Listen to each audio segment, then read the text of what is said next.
Hello, welcome back. So this is the second attempt in which I will try to record this video about chapter 5 of this white paper, the Bitcoin white paper. I will briefly recap where we arrived. So chapter 4. I will do this recap mentioning that each chapter is built on top of the other. So we have analyzed the abstract, and the abstract is basically mentioning the main aspects of the solution that is being discussed in this paper. In the introduction, we have a brief discussion about the current state at that time of the available solution, the solution that have been proposed by other parties.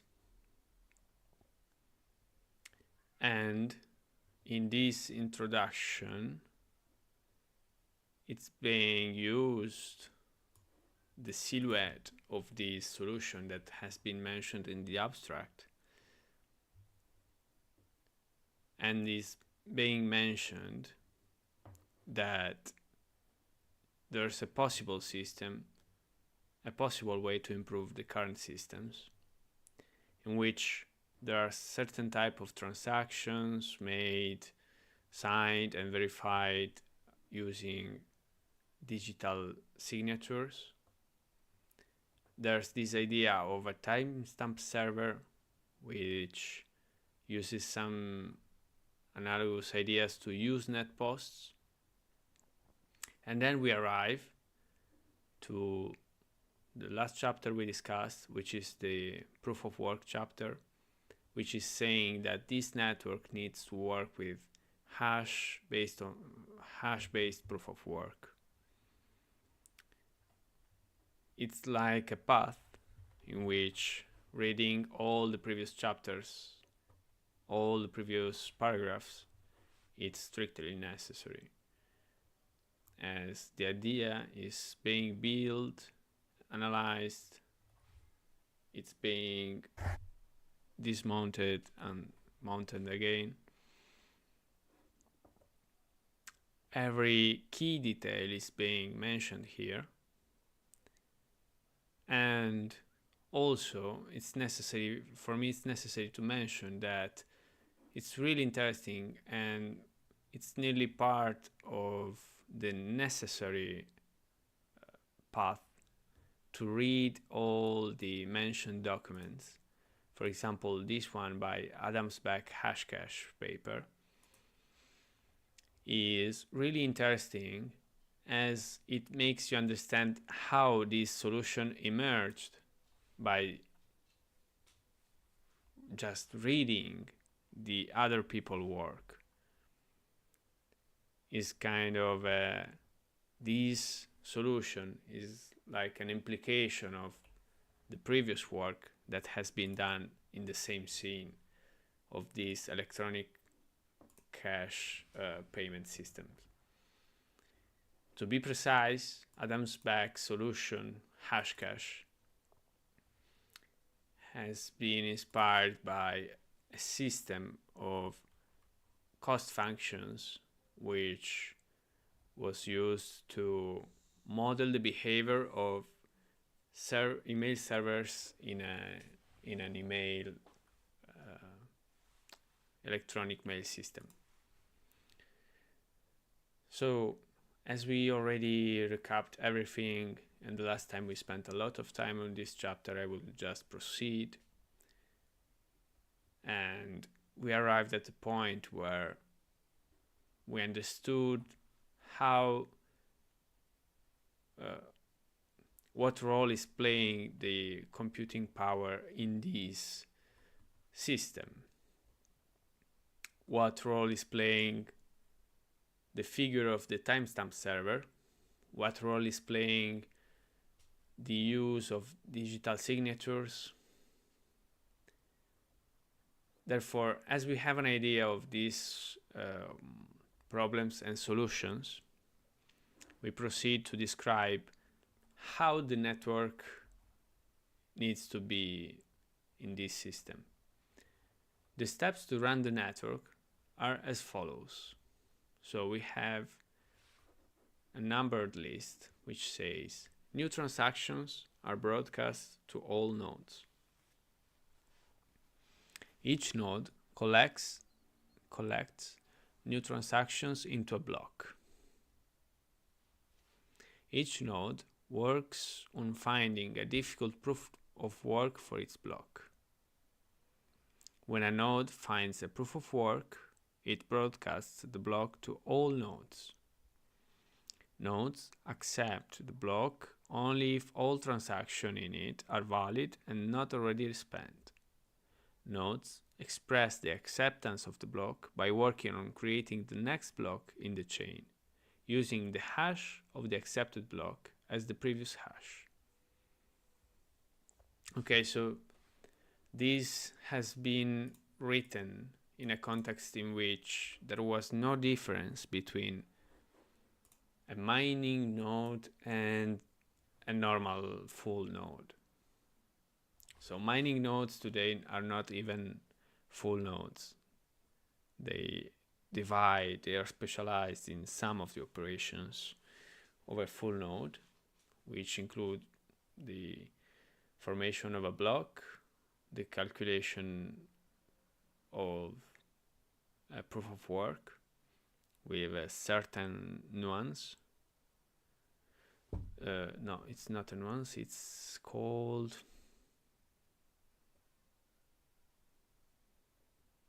finding a difficult proof of work, which refers to the numbers of 0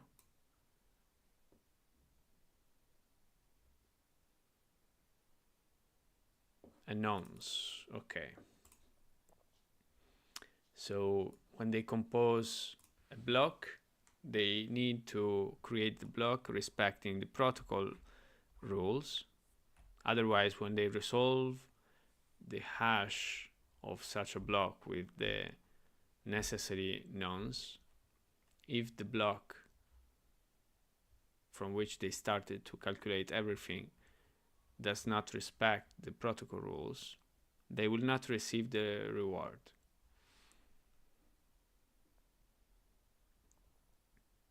So each node, when communicated a resolved block, they will verify it, and in case it's valid, in the same moment it's valid, they will start calculating the next block, having as last hash the hash of the recently resolved block. So there's a lot of wordy sentences here, and it's important to remember that nowadays we have a lot of node types which at the time were not conceived. Maybe who wrote the paper had the idea that nodes will specialize in some tasks, dividing the work, creating different layers of nodes basically. But at the time, these were all the necessary operations in order to be active in the network. Therefore, nodes always consider the longest chain to be the correct one and will keep working on extending it.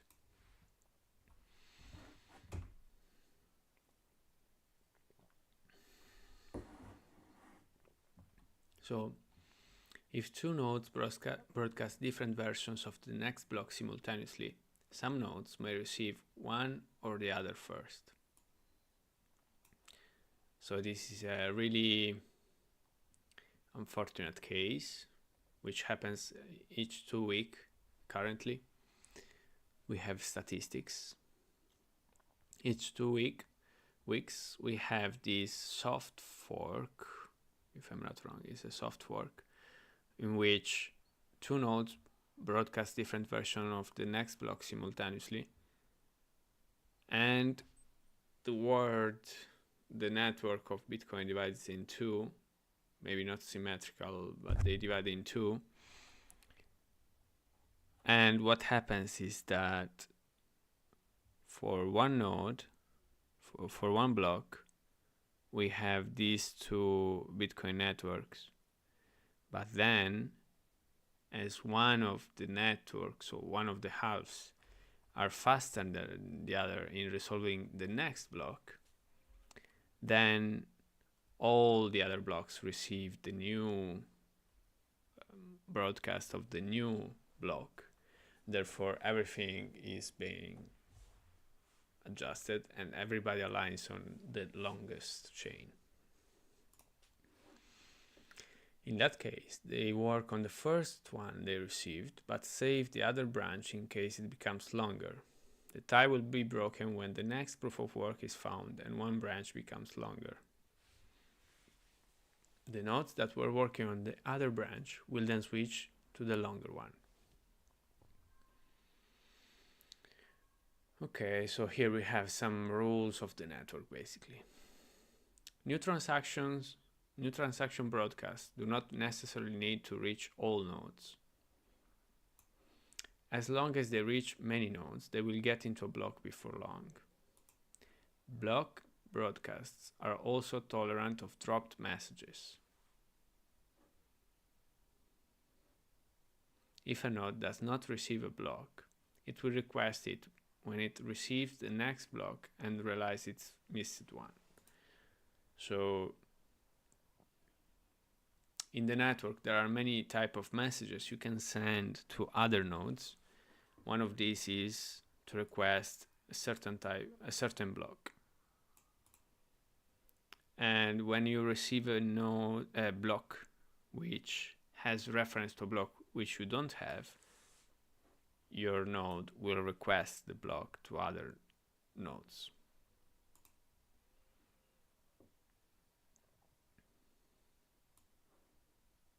Block broadcasts are also tolerant of dropped messages. Okay. So if you go on mempool,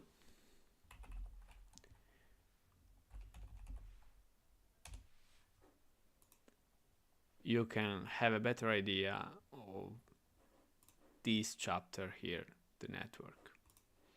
So mempool space the name of this website is inspired to the concept of the mempool, which I'm not sure if it's mentioned here.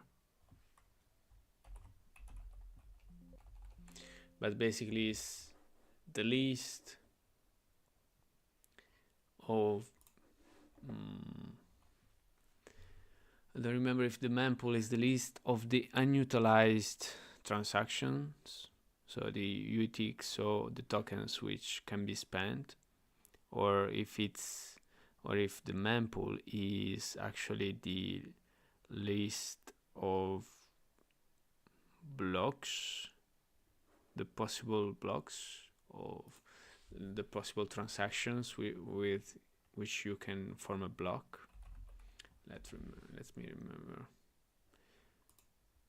A mempool short for memory, the queue of pending and unconfirmed transaction for a cryptocurrency network node. Okay. So it's the queue of pending and unconfirmed transactions. So in your mempool, your node will take some transactions and will form a block with those transactions if your node is mining. Otherwise, will not do this. The block formations is made nowadays by nodes which are only creating blocks and then sending this block and the task to calculate the hash of this block to some specialized machines. So in nowadays scene, we have this really different way of working. And what happens is that when a node creates a block with transactions from the mempool, it sends to its pool of mining machines the block that has to be hashed. And when the machines resolve the hash, this manager node will publish the solution to the network. And in order to form the block that has to be hashed, this node will consider some fees, economy, will consider other aspects which a person, an administrator, can set. So nowadays, for example, there are a lot of issues. There's a lot of discussion about censorship. And there's this guy, which is really famous, Giacomo Zucco, which has a really good argument about this topic, saying that each rule that an administrator puts on his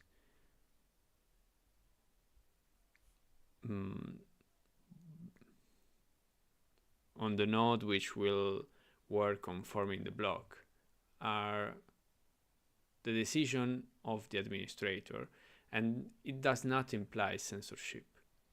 It's just economy, because watching at the transmitted transactions, this node will operate some rules, forming a block, calculating it, and proceeding to the next one. The exclusion of some transactions which will not maybe be chosen immediately to form a block and then will not be immediately be included in the blocks in the blockchain. That exclusion is made not because of intellectual or ideology. It's made because of economy, maybe because the fees are too low. So here, for example, is saying, if you want, in this moment, the network doesn't have a really high demand. In this moment, we have only 2 sat per virtual byte, which means that your transaction will cost 23 cents of dollar and will be calculated in a really low time. We are talking about maybe 10 minutes in this case. For example, this block here, which has just 1 sat per virtual byte, will be calculated in 9 minutes.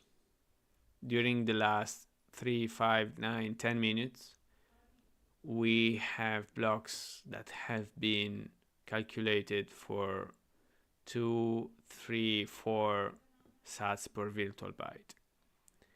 And here we have the pool that calculated these blocks. Okay, now that we've mentioned all of this stuff, we have here some candidate blocks which can be opened. We can see like $2,000 of fees.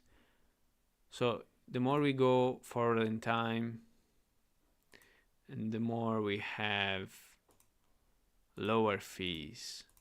So we can see that the next block that will be calculated will have $2,000 in fees. Then it drops at 977, 973, and so on. Because accumulating all the transaction, we can imagine here, 5,000 transaction will pay only a few more of $900. Here, half of the transaction, less than half, will pay more than double. So what happens is that the nodes, of course, prefer to form their blocks with this type of transactions. Recently, there was also a lot of discussion about forming blocks with transactions which carry also some messages. and there was a lot of discussion about this, but we'll see more about this thing later.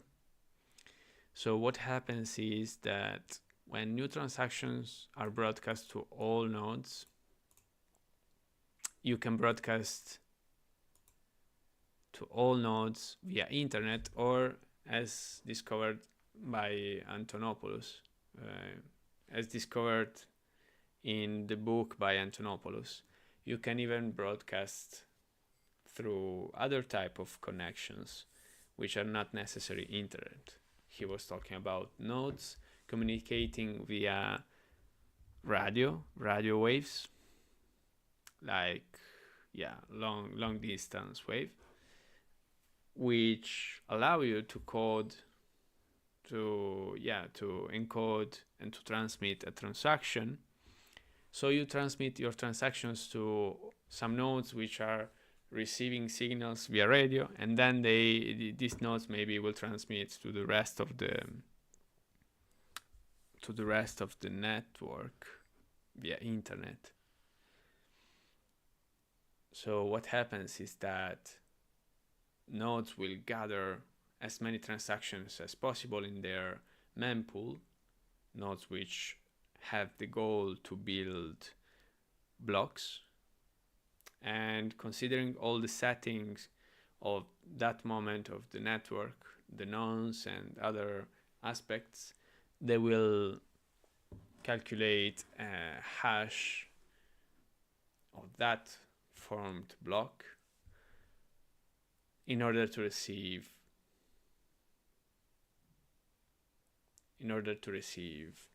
the bounty, which is in this moment, for example, 3 Bitcoin and 25, if I'm not wrong.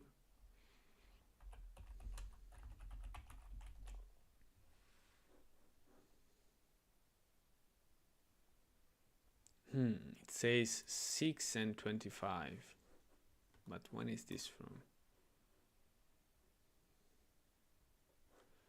Well,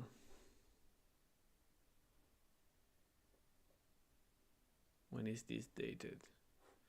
I don't trust this.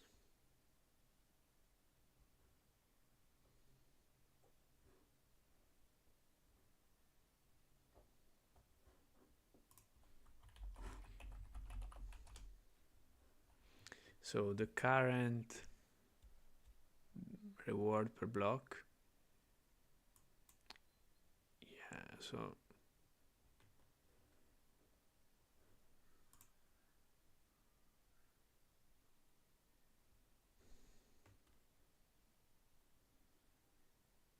I think we are reading old articles.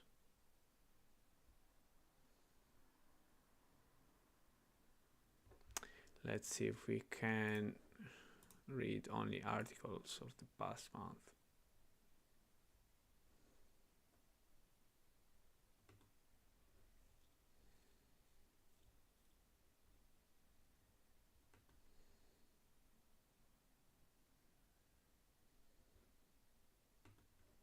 Currently mining rewards, okay, are 3.125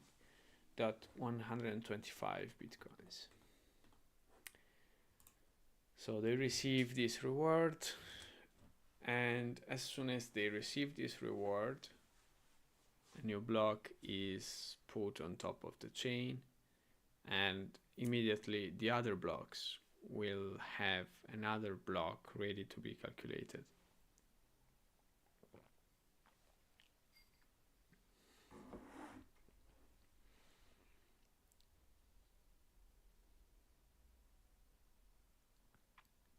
Okay, so there's the possibility for an incident, and there are some mechanism that allows you to broadcast, to ask for blocks.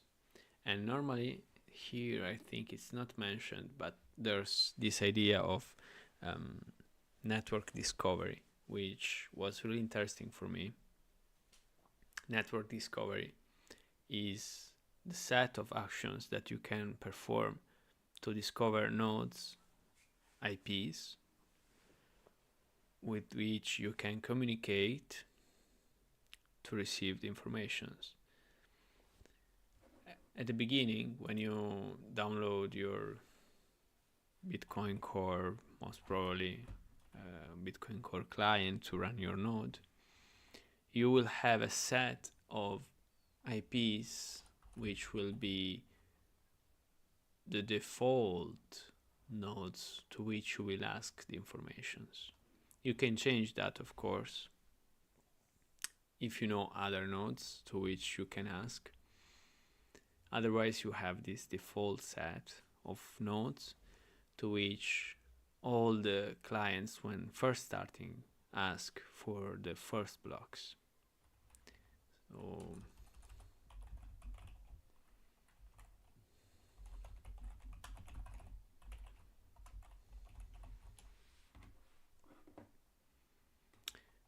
So, this is interesting. Look here, Sailor Academy.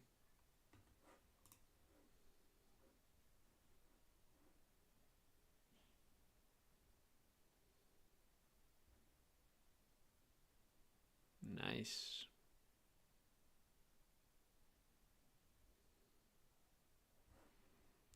So yeah, I know about his project of allowing everybody in the world to achieve the highest education possible, as the new issues of the world need a lot of PhDs. But let's leave this apart.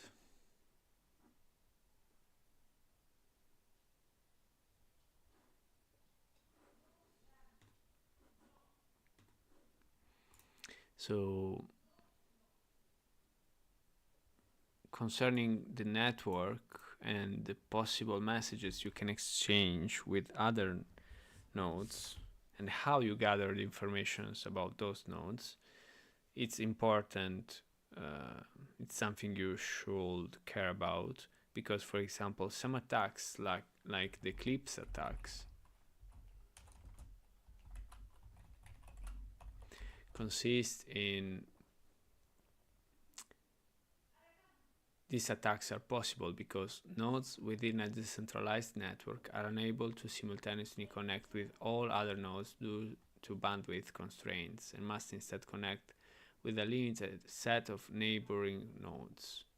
So if you don't curate your list of IPs with which you interact to inform yourself about the network, it's possible that someone will circle you, let's say. So they will basically, in order to attack a node, you just need to control all the nodes that node is using to inform itself about the network.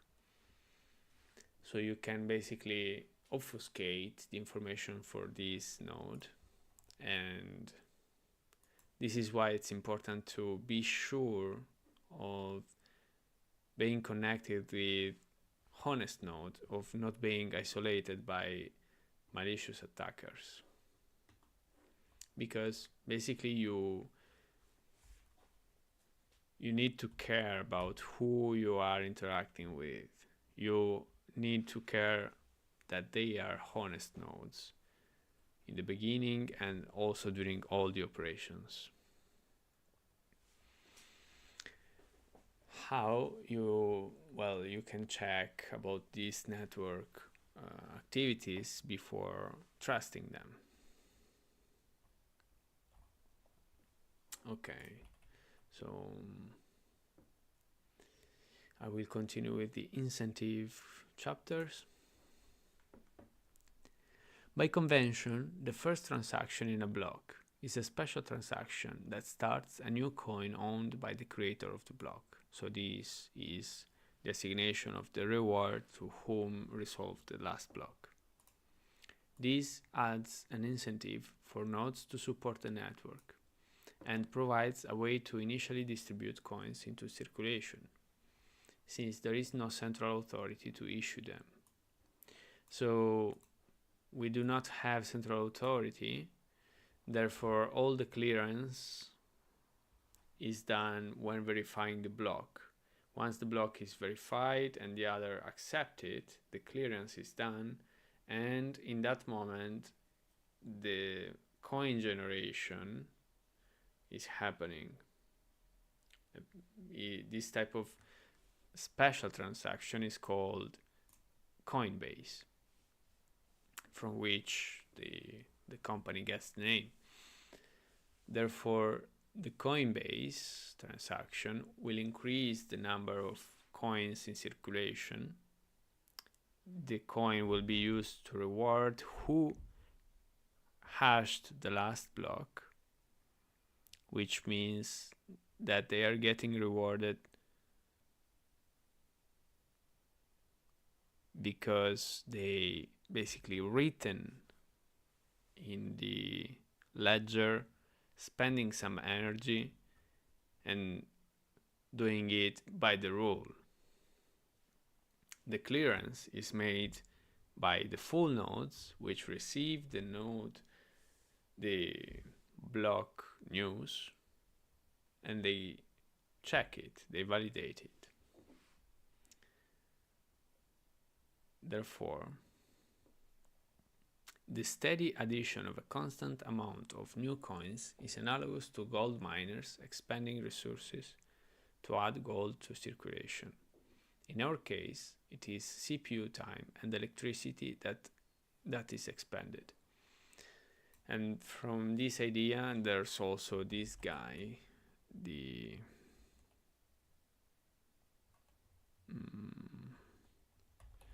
stock to flow index, stock to flow model by Plan B, which is basically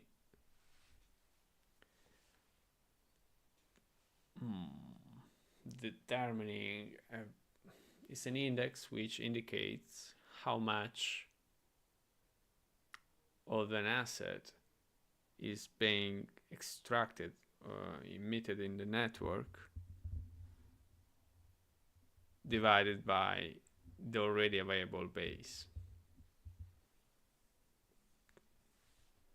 The incentive can also be funded with transaction fees. If the output value of a transaction is less than its input value, the difference is a transaction fee that is added to the incentive value of the block containing the transaction. So at the beginning, there was the possibility to basically transact without paying fees. I say at the beginning because even nowadays you can publish a transaction selecting, if I'm not wrong, you can create this transaction putting 0 fees, but nobody will include this transaction in their block. Or maybe it will happen, but in a long time.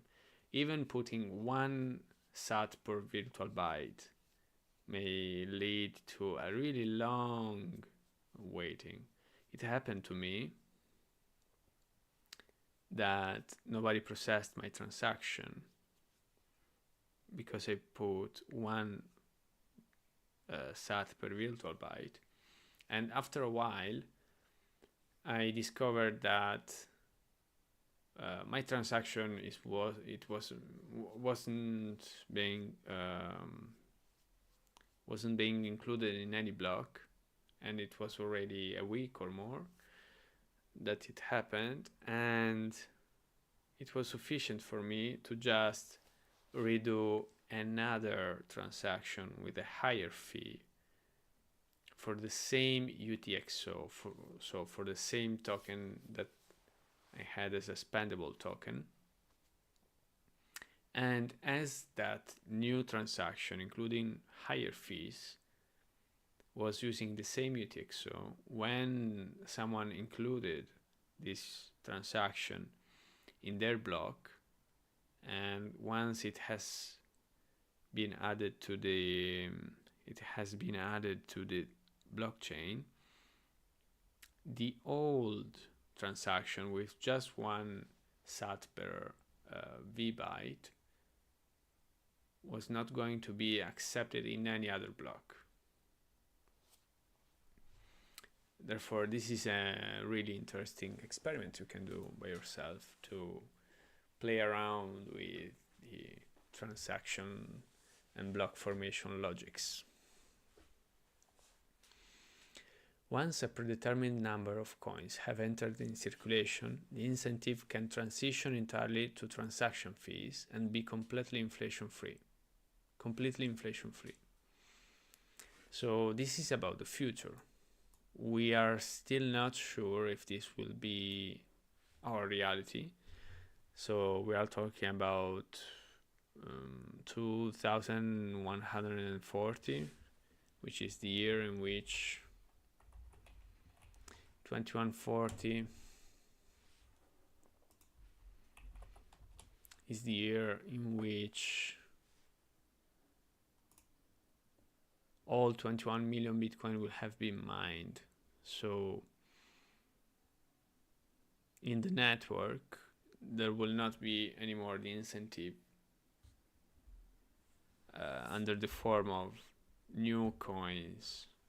So there will not be anymore a coin-based transaction to be included in the blocks. There will be only the possibility to gather fees. Therefore, maybe it will cost a lot to perform a transaction, who knows. Maybe we will have different layers which will allow for little transactions to be condensed, and then at once these transactions will be resolved by agents who work on condensing little transactions, and these agents will be able to pay high fees for the miners, which will be financed only through fees. So who knows, we'll see. This is a thing about the future which we don't know. The incentive may help encourage nodes to stay honest. If a greedy attacker is able to assemble more CPU power than all the honest nodes, he would have to choose between using it to defraud people by stealing back his payments, or using it to generate new coins. Therefore, he ought to find it more profitable to play by the rules, such rules that favor him with more new coins than everyone else combined, than to undermine the system and the validity of his own wealth. Therefore, once you become the most powerful node in the network, as this requires you such a high cost to accumulate this capacity, and it still required from you a high cost to run all this capacity while you want to take advantage of your position, then all these costs will lead you to be interested in making profit, in getting advantage of your position as attacker to gather as much as coins as possible. Because only an irrational agent will gather such a big amount of resources to destroy a network just for a moment, because in the moment in which an agent engages such a type of a disruption, it has to be continuous. Therefore, it's not only costs. It's not only a high cost, but it's also an incredible complex operation, which leads us with all the probabilities to an attacker which in the end would decide to play by the rules.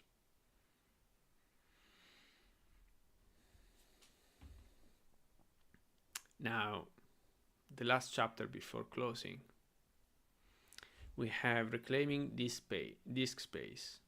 This chapter has been written only about this really specific concern about the memory, which is being occupied by the blockchain.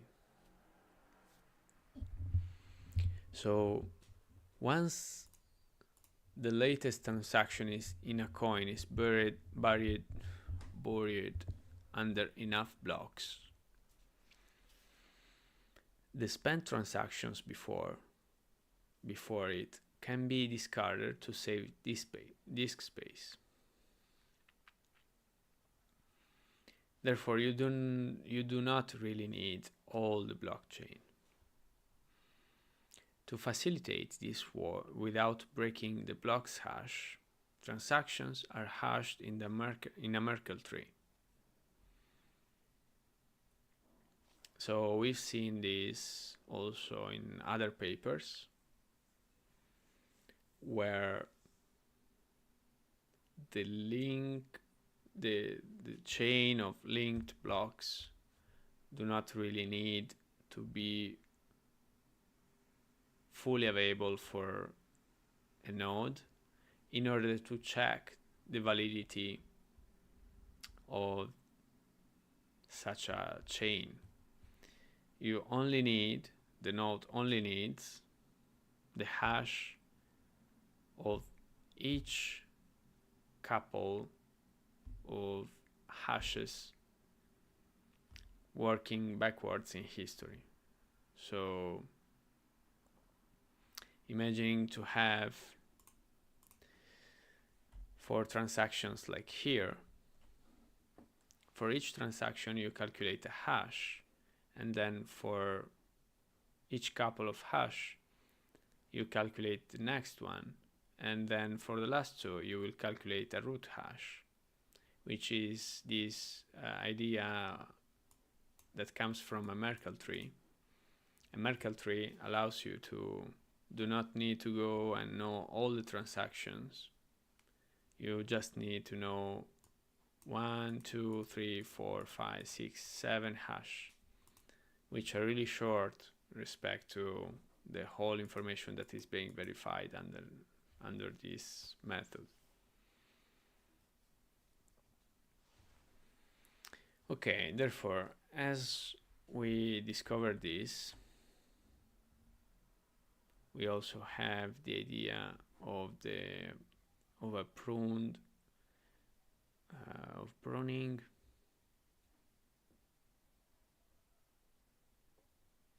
So old blocks can then be compacted by stubbing off branches of the tree.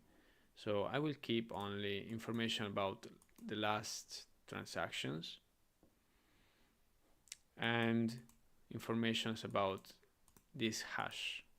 So this whole block, transaction 0 and 1, will be remembered only as a unique hash. This will happen after a time in which transactions are not relevant anymore. And I will be able to keep only these short informations, which will allow me to verify the new transactions without any problem. So a block header with no transactions will be about 80 bytes. If we suppose blocks are generated every 10 minutes, 80 bytes per 6, per 24, per 365 means 3.2 megas per year. With computer systems typically selling with 2 gigas of RAM as 2008, and Moore laws predicting current growth of 1.2 gigas per year, storage should not be a problem even if the block headers must be kept in memory.